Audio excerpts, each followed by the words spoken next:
میرے پہ اگلا سوال ہے. اگلا سوال ایک اسلامی بہن کا ہے. وہ کہتی ہیں میرے ہاں لڑکے کی ولادت ہوئی تو ہاسپٹل کے ڈاکٹرز نے مجھے گھٹی دینے سے منع کرتے ہوئے سختی سے انفارم کیا کہ میڈیکلی یہ چیز ثابت ہو چکی ہے کہ نیو بورن بیبی کو گھٹی دینے سے معدے پر نیگیٹو اثرات پڑ سکتے ہیں، یہاں تک کہ بعض اوقات معدہ واش بھی کروانا پڑ سکتا ہے، جبکہ دوسری طرف بچے کو گھٹی دینا سنت ہے. اب ایسی صورتحال میں ایک پڑھے لکھے مسلمان کا ایٹیٹیوڈ کیا ہونا چاہیے؟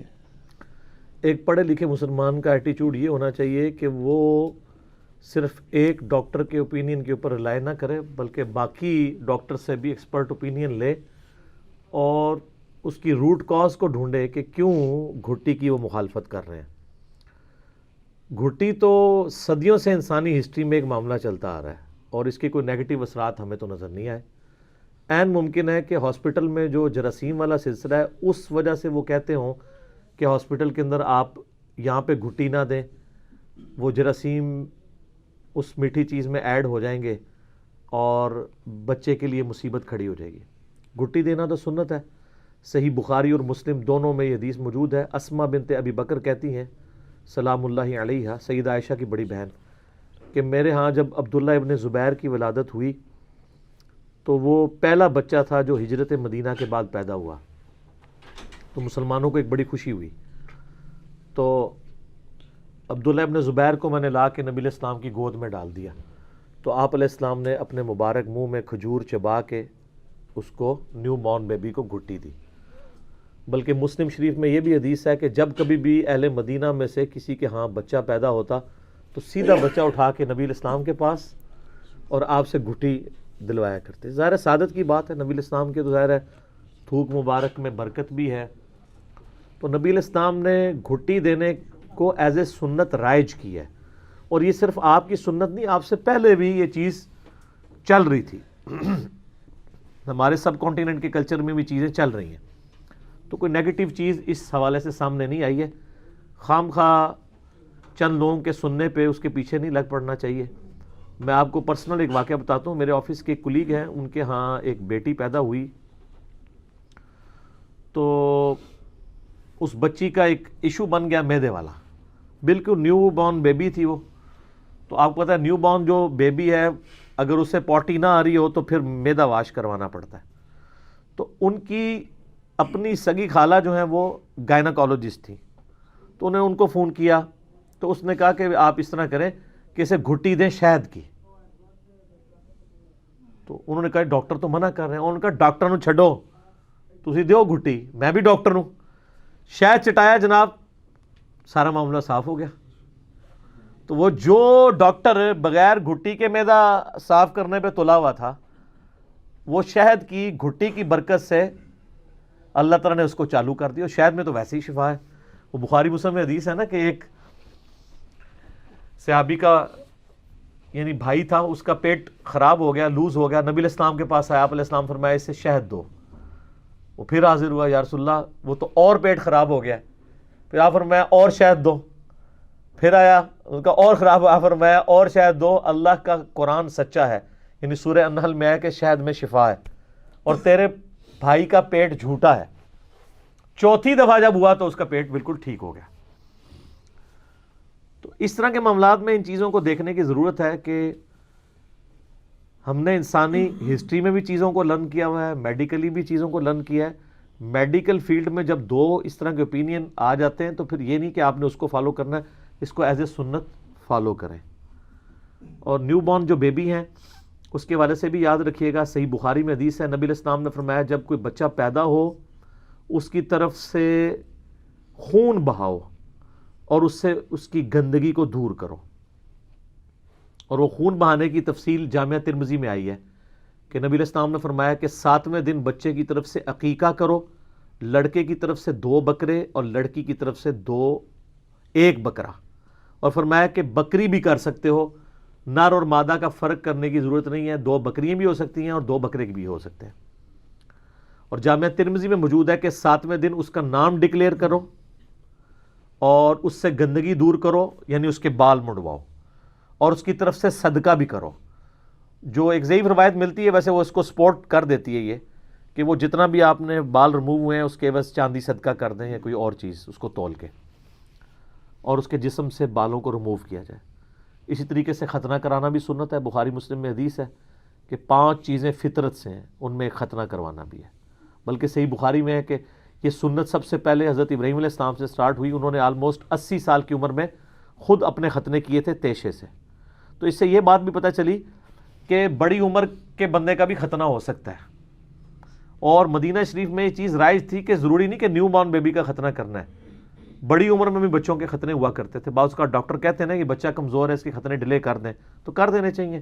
ہمارے سب کانٹیننٹ کے معاشرے میں کہتے ہیں کہ مسلمان بیٹھا ہے، مسلمان ہی بیٹھا ہے۔ مسلمان ہونے کے لیے ختنہ ہونا ضروری نہیں ہے، ایک سنت ہے۔ اچھا کبھی کسی نے کہا ہے کہ مسلمان ہونے کے لیے داڑھی ضروری ہے مرد کے لیے، اس کے اوپر بات ہی کوئی نہیں کرتے، جس کے اوپر حکم ہے تو ختنے ضرور کروائیں۔ اگر میڈیکلی کوئی ایشو ہے تو آپ ڈیلے بھی کر سکتے ہیں، بچے کی صحت نہیں ہے۔ بال 7ویں دن آپ نے 3 کام کرنے ہیں، ایک تو بال ریموو کرنے ہیں، اس کا نام ڈکلیئر کرنا ہے، اور عقیقہ کرنا ہے اس کی طرف سے۔ لڑکے کی طرف سے 2 بکریاں اور لڑکی کی طرف سے 1، اور اس میں یہ بھی شرط نہیں ہے کہ وہ دوندی ہو بکری یا بکرا۔ وہ صحیح مسلم میں حدیث ہے کہ قربانی جو ہے نا وہ دوندے کی ہوتی ہے، یہاں قربانی والی شرط نہیں آئے گی، بلکہ عام آپ چھوٹا جانور، کیونکہ دوندے کے نام کے اوپر، جو مسنہ کے نام کے اوپر لوگوں سے پیسے ہتھیارے ہوتے ہیں، دوندا بکرا ہو اور اسی سائز کا آپ کو کھیرا بکرا مل رہا ہو، وہ آلموسٹ اس سے آدھی قیمت پہ بھی مل جاتا ہے۔ ایکسپلائٹ جو کر رہا ہوتا ہے مسلمان، جیسے رمضان میں قیمتیں بڑھا دیتے ہیں اور کرسمس میں قیمتیں کم ہو رہی ہوتی ہیں، جنتی پھر بھی تسی جانا ہے، ٹھیک ہے۔ تو یہ سنت ہے۔ اچھا بعض لوگ جو ہے وہ عید کے موقع کے اوپر جو قربانی کا جانور خریدتے ہیں نا، تو اگر انہوں نے 7 حصے رکھے ہوئے نا گائے کے یا اونٹ کے تو 10 بھی ہو سکتے ہیں، 7 بھی ہو سکتے ہیں، دونوں ثابت ہیں، تو اس میں 2 حصے جو ہے نا وہ ڈال دیتے ہیں عقیقے کے بھی، اور یہ انہوں نے اجتہاد کیا ہوا ہے۔ اجتہاد وہاں ہوتا ہے جہاں پہ نص نہ موجود ہو، یہاں واضح جب موجود ہے کہ بچے کی طرف سے خون بہانا ہے آپ نے، اور ترمذی میں موجود ہے کہ 2 بکرے قربان کرنے ہیں، 2 جانیں دینی ہیں، اور بخاری کے الفاظ ہیں بچے کی جان گروی ہوتی ہے عقیقے کے عوض۔ تو گروی جان جب چھڑانی ہے تو جان کے بدلے جان ہوگی، تو گائے میں 7 جانیں تو نہیں ہوتی ہیں، 1 ہی جان ہوتی ہے، تو گائے نہیں آپ نے دینی۔ ہاں اجتہاد کرنا تو اس طرح کرے 2 گائے دے دیں آپ، لڑکی کی طرف سے 1 گائے، اور تو جب یہ آپ بات کریں ان کہیں نہیں بکرا ہی ٹھیک ہے، ٹھیک ہے۔ تو یہ میں چھوٹے چھوٹے مسائل اس لیے ساتھ بتا رہا ہوں کہ اکثر لوگ اس حوالے سے کوسچن پوچھتے رہتے ہیں عقیقے کے حوالے سے۔ تو عقیقہ ایک سنت ہے۔ اچھا یہ سنت اس کے لیے جو افورڈ کر سکتا ہے، اگر کوئی غریب ہے وہ عقیقہ نہیں کر سکتا تو عام صدقہ کر دے، پھر جب کبھی توفیق ملے تو سنت یہ پوری کر لے۔ سنن کبریٰ البیہقی میں آتا ہے نبی علیہ السلام نے اعلان نبوت کے بعد اپنا عقیقہ خود کیا ہے، تو بڑی عمر کا بھی عقیقہ ہو سکتا ہے۔ اگر کسی کا بچپن میں نہیں ہوا، اب وہ صاحب حیثیت ہے تو اب کر لے، لیکن وہ جو ہے نا صدقہ کرو، صدقہ تو آپ تھوڑا سا بھی کر سکتے ہیں۔ اور یہ بھی یاد رکھیے گا جامعہ ترمذی میں موجود ہے کہ نبی علیہ السلام نے فرمایا کہ عقیقہ 7ویں دن ہے، اس کے بعد عام صدقہ ہے۔ یہاں لوگ رشتہ داروں کے پیچھے عقیقہ ڈیلے کر دیتے ہیں، او جی منڈے دی پھوپھی آ رہی ہے باہروں، اگلے مہینے کریں گے، اگلے مہینے پھر عقیقہ نہیں جی ہونا، وہ صدقہ ہی ہونا ہے، 7ویں دن ہی ہونا ہے۔ اور 7واں دن بھی ذرا حساب رکھیے گا، بڑا آسان طریقہ ہے۔ اگر بچہ پیدا ہوا ہے جمعرات کے دن تو عقیقہ ہوگا بدھ کو، ہاں ظاہر 7 دن تب ہوں گے نا۔ جمعے کو پیدا ہوا ہے تو عقیقہ جمعرات کو ہوگا۔ جمعہ 8 دن کہا جاتا ہے نا، اینو یاد رکھو، جمعہ 8 دن، تو جمعرات 7 دن۔ لیکن اگر بچہ رات کے وقت پیدا ہوا ہے تو اسلام میں اگلا دن مغرب کے بعد شروع ہو جاتا ہے۔ اگر بچہ جمعرات کو مغرب کے بعد پیدا ہوا ہے تو وہ بیسیکلی جمعے کے دن پیدا ہوا ہے، اس لیے تراویحیں 1 دن پہلے آپ پڑھتے ہیں نا، روزہ تو اگلے دن رکھتے ہیں کیونکہ وہ رمضان کا مہینہ شروع ہو جاتا ہے۔ تو اگر مغرب کے بعد پیدا ہوا ہے نا تو آپ اس کو جمعے کی پیدائش کاؤنٹ کریں گے، اور اس کا عقیقہ پھر اگرچہ وہ سولر سسٹم کے اعتبار سے وہ جمعرات کو پیدا ہوا ہے، لیکن وہ بیسیکلی چاند کے اعتبار سے یا ہمارے لیونر ایئرز جو ہیں ان کے اعتبار سے وہ جمعے کو پیدا ہوا ہے تو اب اس کا عقیقہ جمعرات کو ہوگا. اچھا اس طرح ہوتا ہے بعض اوقات دوسرے ملکوں کے اندر بچے پیدا ہوئے ہوتے ہیں اور عقیقہ وہ یہاں پہ کروا رہے ہوتے ہیں. ٹھیک ہے, تو اب یہ آپ کا اجتہادی معاملہ ہے, جس اعتبار سے بھی آپ کرنا چاہتے ہیں کر لیں. بہتر یہ ہے کہ اپنا ادھر کا ہی حساب لگا لیں, جب ادھر 7واں دن بن رہا ہو تو ادھر فون کر کے کہہ دیں کہ 7واں دن کر لیں. یہ اجتہاد میں اس لیے کر رہا ہوں کہ عید کا بھی آپ کو پتہ ہے ایک آدھ دن کا فرق نکل ہی آتا ہے. اگر امریکہ کے اندر عید کا تیسرا دن ہے تو یہاں اگر ایک دن پہلے عید ہوگی ہوئی ہے تو یہاں تو ٹائم ہی ختم ہو چکا ہوگا. یا اس طریقے سے یورپ سے لوگ کہتے ہیں ہماری پاکستان میں آپ قربانی کر دیں, آپ پاکستان میں کرتے ہیں تیسرے دن اور وہاں چلا جاتا ہے چوتھا دن. اہل حدیث کے نزدیک ہوتی ہے لیکن ثابت نہیں ہے, وہ ضعیف روایت ہے. تو پھر کوشش کریں کہ باہر کے ملکوں کی جو عید کی جو روٹین چل رہی ہے اس کے اعتبار سے دن کو کاؤنٹ کریں. ویسے ادھر کے اعتبار سے بھی کر لیں گے اجتہاداً وہ جائز ہی ہوگا, ادھر کے تو یہی احکامات لگیں گے, کیونکہ فزیکلی اگر کوئی بندہ وہاں سے آ گیا تو پھر یہاں کے اعتبار سے وہ عید منائے گا, چاہے اس کا ایک روزہ رہ بھی جائے, وہ پھر قضا کرے گا. اور اگر یہاں پہ آیا وہاں پہ 30 روزے پورے رکھ کے آیا اور یہاں پہ ابھی ایک روزہ رہتا ہے تو روزہ نہیں رکھے گا, کیونکہ رمضان 30 کا ہی ہوتا ہے. وہ اس دن روزہ نہ رکھے, البتہ عید بھی نہیں کرے گا, عید کرے گا یہاں کی کمیونٹی کے ساتھ. یہ وہ چھوٹے چھوٹے مسائل ہیں جو لوگ وقتاً فوقتاً پوچھتے رہتے ہیں. عقیقے کے حوالے سے تو اتنے ہمیں سوالات آتے ہیں, کبھی کوئی پوچھ رہا ہوتا ہے جی شرط بتا دیں جی وہ کتنے دن کریں, جی 14ویں دن بھی کر سکتے ہیں, وہ جی ڈیلے بھی کر سکتے ہیں, جی وہ گائے میں بھی حصہ ڈال سکتے ہیں کہ نہیں.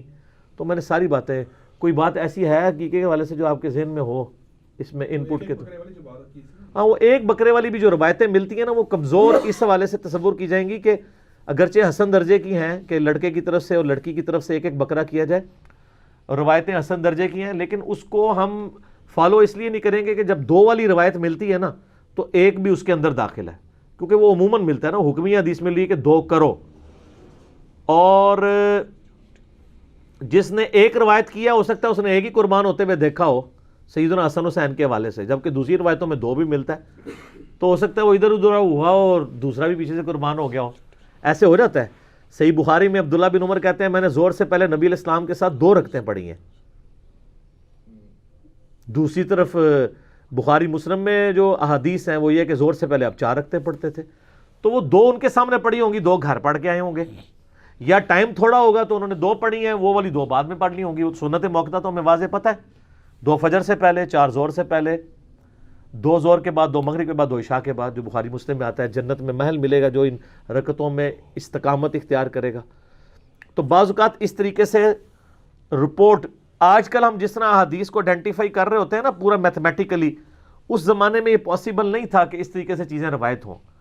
یہ تو محدثین کی بڑی مہربانی ہے کہ انہوں نے کتابیں لکھی ہیں, اور آج ہم ان کتابوں میں سے کبھی کوئی چیز کدھر سے ڈھونڈتے ہیں, کوئی کدھر سے ایک پوری پکچر بنا کے آپ کے سامنے کھیر رکھتے ہیں کہ ہاں یہ ہے پوری ٹوٹیلٹی میں, ریسرچ پیپرز لکھ دیتے ہیں تاکہ آپ کو بات سمجھ آ جائے. تو بات گھٹی سے شروع ہوئی تھی, گھٹی سنت ہے, کوئی بھی میٹھی چیز آپ گھٹی دے سکتے ہیں, اور سنت یہ ہے کسی نیک آدمی سے دلوائیں جس کو آپ اچھا سمجھتے ہیں, کیونکہ صحابہ کرام بھی مسلم شریف میں آتا ہے جب بھی کوئی بچہ پیدا ہوتا تھا نبی علیہ السلام سے گھٹی دلواتے تھے.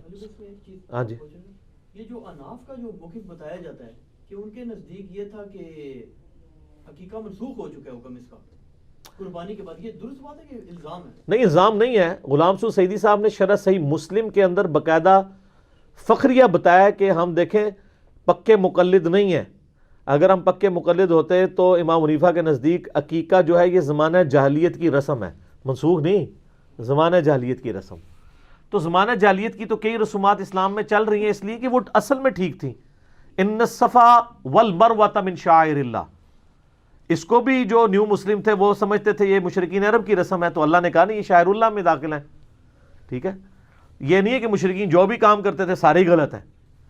تو وہ ہے, اور اس کو غلام سعود سعیدی صاحب نے باقاعدہ شرح صحیح مسلم میں بحث کی ہے, اور یہ 3 مسائل انہوں نے ڈسکس کیے ہیں, شوال کے 6 روزے, عقیقے کو بدعت کہنے والا مسئلہ, اور مدینے کے حرم والا. اور انہوں نے اس کو فخریہ پیش کیا کہ ہم دیکھیں آپ ہمیں کہتے ہیں ہم اندھے مقلد ہیں, اگر ہم اندھے مقلد ہوتے تو امام حنیفہ کی یہ تینوں باتیں بھی مان لیتے, ہم پریکٹیکلی حنفی ان کے ان 3 مسائل کو نہیں مانتے. تو غلام سعود سعیدی صاحب تو ایک ذمہ دار ترین شخصیت ہے, بریلویوں کے پاس اس کے لیول کا کوئی محقق نہیں اس پوری صدی میں پیش کر سکے جس نے حدیث کے اوپر اتنا کام کیا ہو. میرے استاد بھی ہیں, میں نے ان سے بہت کچھ سیکھا ہے رحمہ اللہ تعالی. اللہ تعالیٰ ان کی گناہوں سے درگزر فرمائے, انہیں نیک کاموں کا اجر عطا فرمائے. ٹھیک ہو گیا جی.